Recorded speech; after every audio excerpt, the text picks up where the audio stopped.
Hi ladies, I'm Rebecca, the founder of the Female Entrepreneurs Network, and welcome to the show. Here you're going to find badass human beings, creatives, adventurous people and massive action takers.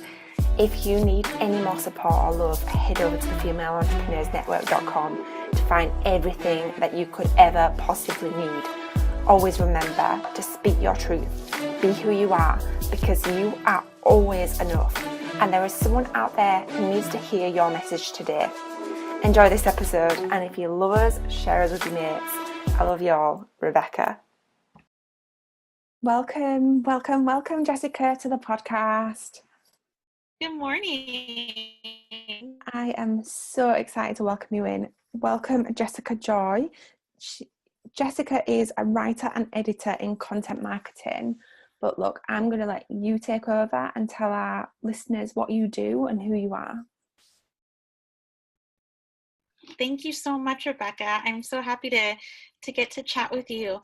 So I have been in marketing my entire career. I fell into it after graduating college and just continued to pursue initially sales and marketing. And then eventually the market started to shift and social media came about and blogs. And so I found work in content marketing, and being a writer editor, it was really well suited for me. And that was my journey for about 13 years in corporate marketing. And then I launched my own business, a digital communications agency and marketing agency, in 2016. That's amazing. It's so empowering, isn't it, having your own business? And I think having myself gone from corporate to having my own business, like the autonomy and you're just in charge of your own destiny, aren't you? It's incredible. Yes. Yeah. So and you get to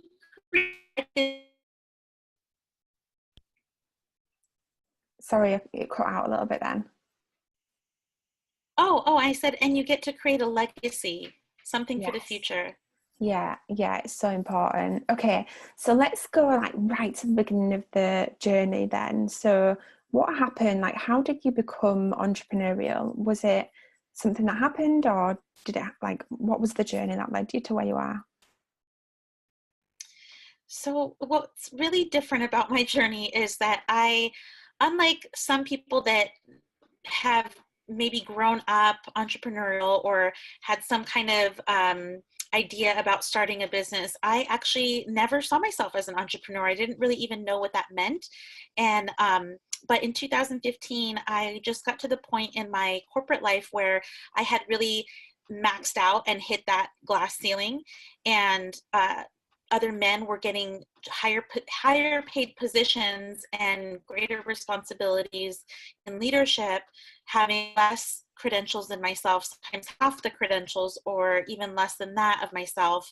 And there was just there was sexism in the workplace. There was just a lot of kind of things going on behind the scenes that just didn't feel right. And I wasn't able to grow anymore and get any higher than I was. I was at the point where I could have taken a VP marketing position. And I realized, I thought to myself, that's great. The salary will come. I'll get a computer and a phone. But then I already wasn't seeing my son very much because I worked all day, and he was really little. He was maybe, at that time, he would have been 4 or 5. Mm-hmm.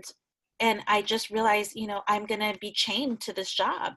And so I had the idea. I had been listening to some podcasts on PR and taking some web courses in social media to just advance my skills even more.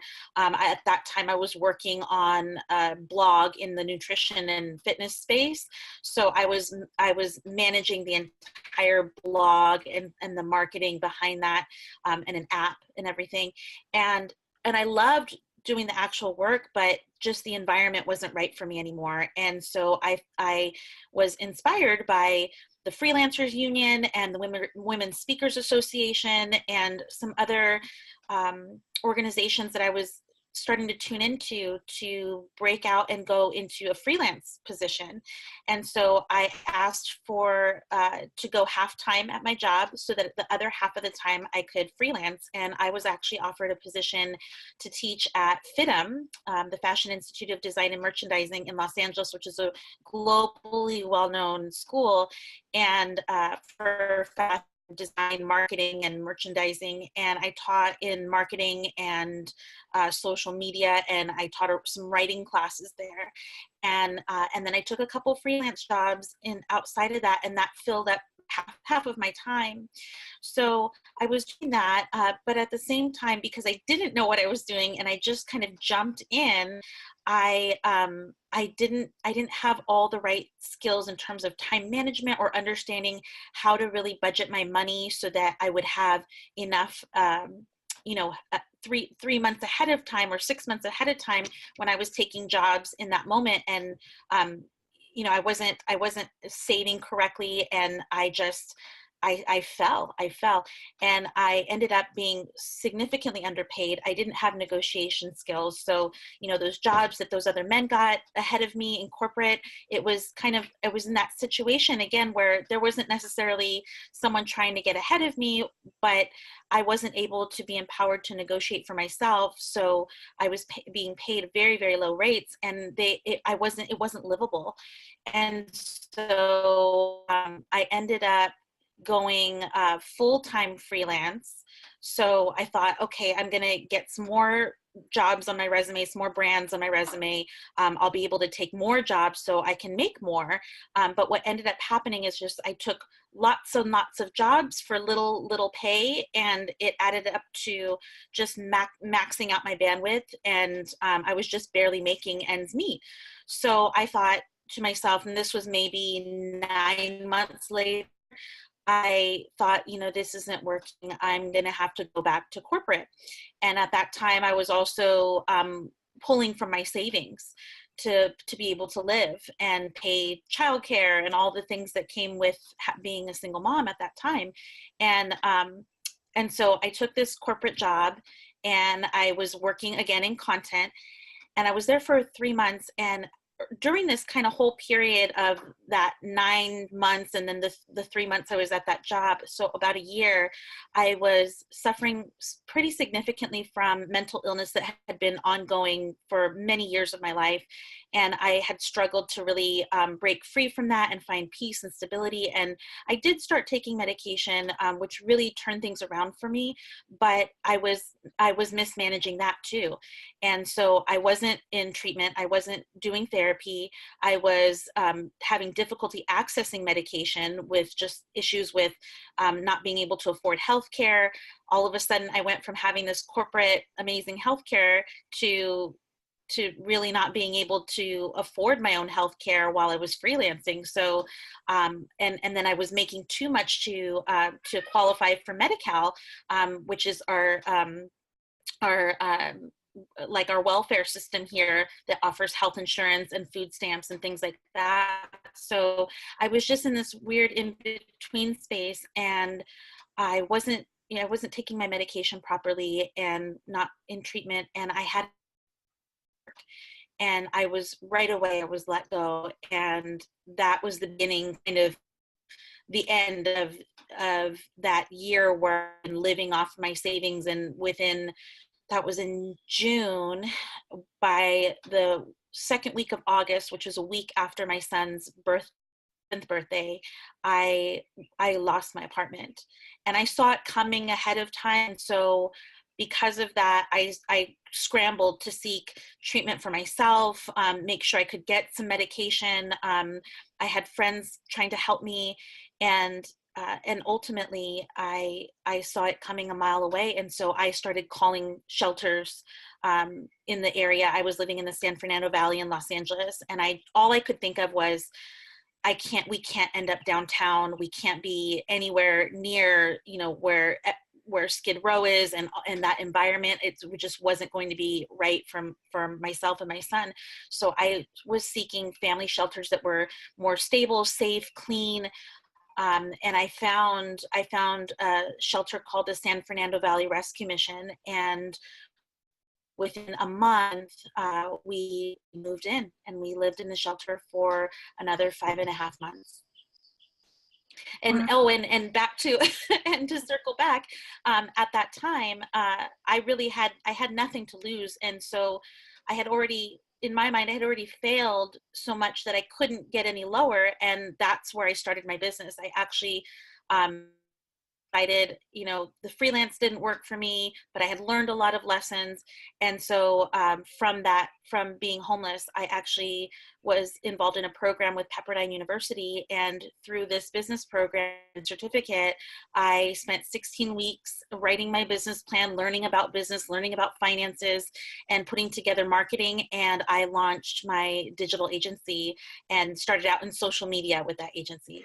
I'm going to cry. Isn't it incredible how the things that feel, and I was just talking about this the other day, the things that in the moment feel like the worst possible times in your life actually turn out to be the most biggest blessings. Mm-hmm. And I think the reason why it's so, like, I've been through a similar situation where I was in a really bad relationship and I was living in a flat and we had no furniture.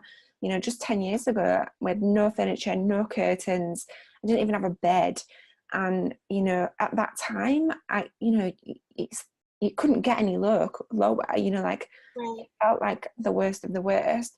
But now I look back and I realize that if I hadn't have gone through that, I wouldn't be where I am now, and I wouldn't be so empowered to support others and help other people. Thank you so much for sharing that. It's Oh, so thank you for inspiring. receiving it. Thank you. Yeah, I have said, and this sounds so strange, but being homeless was the best thing that could have happened to me at that time. And I had been homeless before. It was a really difficult lesson to learn because I was homeless during my pregnancy, my entire pregnancy, and I lived in a shelter. And I thought I had gotten away from that. And I thought my life, I had started over, and I still had lessons to learn, and I still had lots to grow. Lots to grow from. And I think sometimes your breakdown can lead to your breakthrough.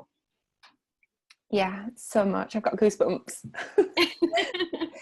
So talk me through what happened then. So obviously that happened, and you then find yourself, you found a house, well, a place to stay, and you went through this program to learn about business and do that. So what happened then? Like, what happened at that point? Yeah, well, actually, Starbucks became my office. I would, at the shelter, we had to be out by 7 in the morning, and that was, so that people are looking for work, or they're working at that time. Their kids are taking their kids to school, so I would take my son to school, drop him off at 7:30. And at that time, I did qualify for government aid, so I had food stamps. So I'd pick up my lunch at the market, and then I would go walk down the street to the Starbucks. And I spent from 8 o'clock in the morning till about 5:30 in the evening until it was time to pick him up at 6. I worked that whole time, and I was prospecting, and I got referrals coming to me from friends. I was also going to networking events, and so because I didn't have funds to spend on marketing and advertising, I actually thought, okay, well, how else can I find clients? And I started making phone calls to friends.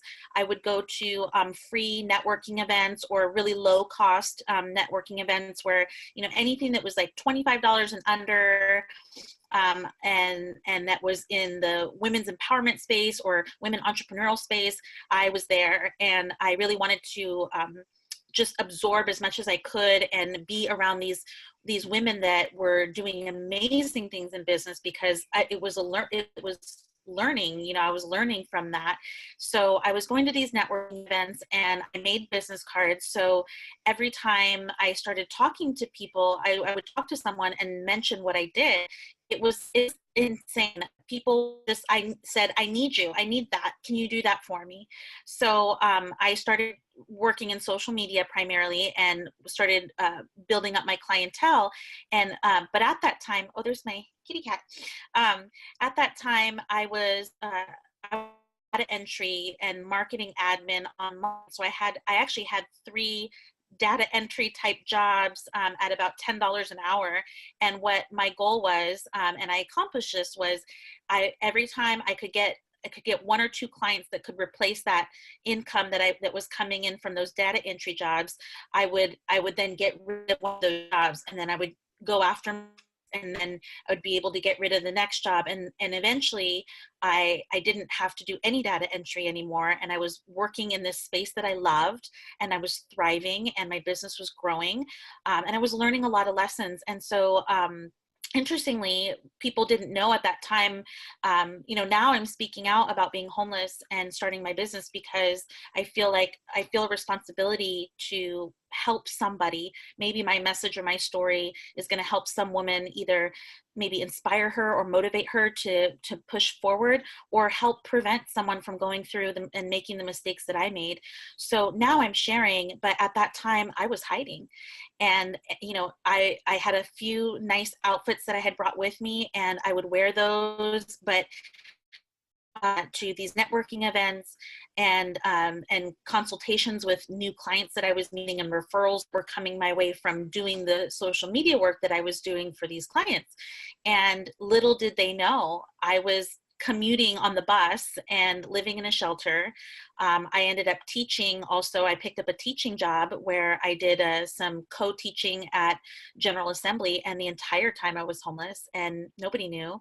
So what I did is I built that business, and within, I would say, at the 5.5, almost 6 month mark at the shelter, I finally found housing, and it was I got some subsidy to be able to pay for part of that housing, and I pooled all my money together, and we lived there in kind of a transitional housing space for about a year.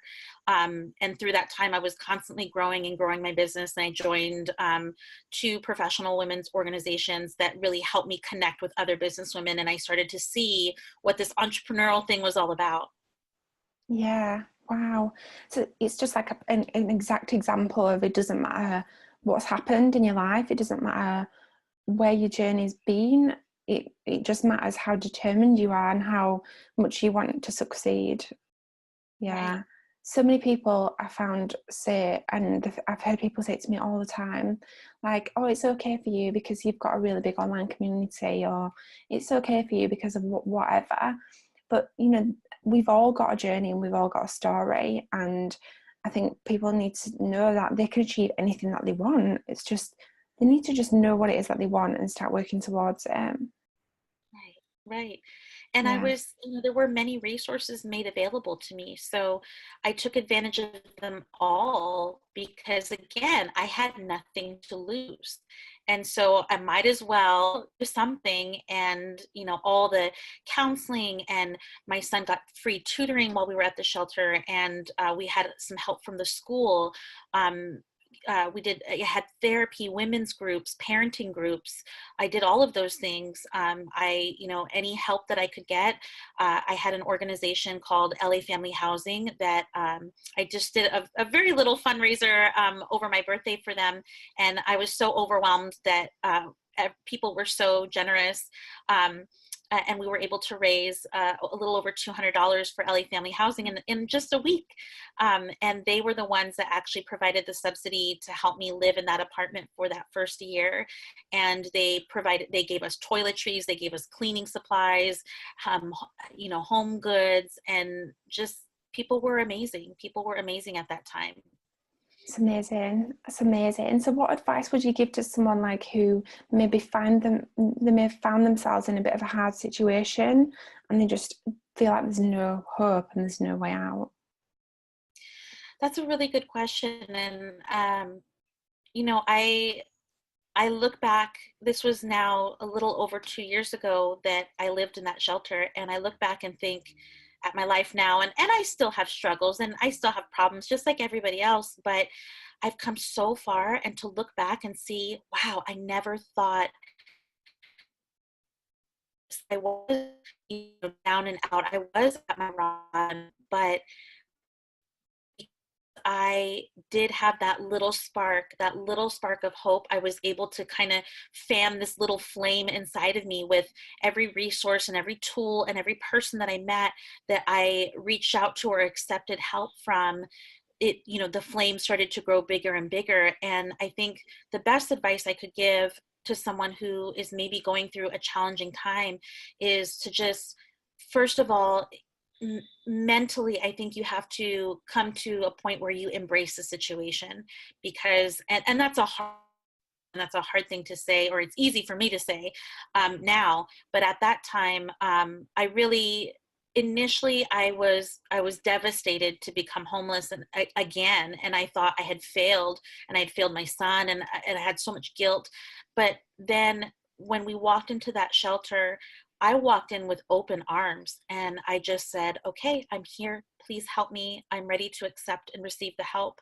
And my pride was just done, it was gone, and I had to be humble. And I think if you can get to that place of humility and just accepting the reality, which I had to accept. We lived in that shelter, we were moving in, and we went through this whole process, and I was humiliated initially, until I realized, okay, this is, we're here.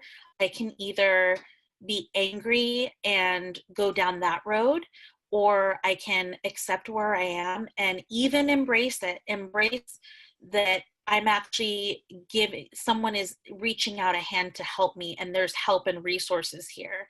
And so I think if you can embrace a bad situation and see some kind of silver lining, there's always a silver lining, there's always some kind of hope there, but you have to cling onto it. And then I think start building your resource library. So for me, what that looked like was, where can I get family therapy? Where can I get, maybe that, there's a food pantry. How can I use the resources around me in my community? I was able to, take different community classes. And, oh, I'm sorry, my little alarm is going off. Let me get rid of that. I was able to connect in the community and take classes, additional parenting classes, even do fun things with my son. We would do things for free, go to the park, walk around at the mall and play in the little playground in the mall. And I was doing my work on my computer the whole time. And I think just looking for the silver lining and looking for the free or low cost resources around you, and just being resourceful, being kind of scrappy, and then trying to work with, like in business, right? We say you start with your minimum viable product, your MVP. And so this bad situation is your MVP. You have this like prototype, and you can create something out of it. But this is just the first iteration. So in this difficult time, when and when I was in a difficult time in my life, I had this little idea, and I had a very lean business plan, and it was my MVP. It was like the easiest thing that I could do for the lowest amount of money that I could put together, and that helped me to push forward. And eventually that MVP, it grew and grew. And so my situation got better. My business, I got smarter. I started to offer new services that were maybe higher ticket items than when I started, to help, decrease the number of clients and increase the number in my bank account. And so I think if you can take that situation you're in and use that that kind of entrepreneurial idea that you have, this prototype, and how to build on it, and you can do it for free, and you can do it for little money. Yeah, that's so important, and it's such good advice, and it's so true. Like, there are so many resources available to you, and just so much. So if there was one thing that you could leave with our listeners, what would it be? If you can make one thing a day. And for creative people, it's probably easy, right? An artist can maybe make a sketch, or for me as a writer, I could write a story, I could write a poem, I could do something, something creative like that. But from a business standpoint, maybe what that looks like, if you're entrepreneurial, or your business, or service provider, I know a lot of service providers, maybe that means, again, something as simple as a phone call, an email, a blog post. Maybe you update your website and you do a little bit of SEO or just something.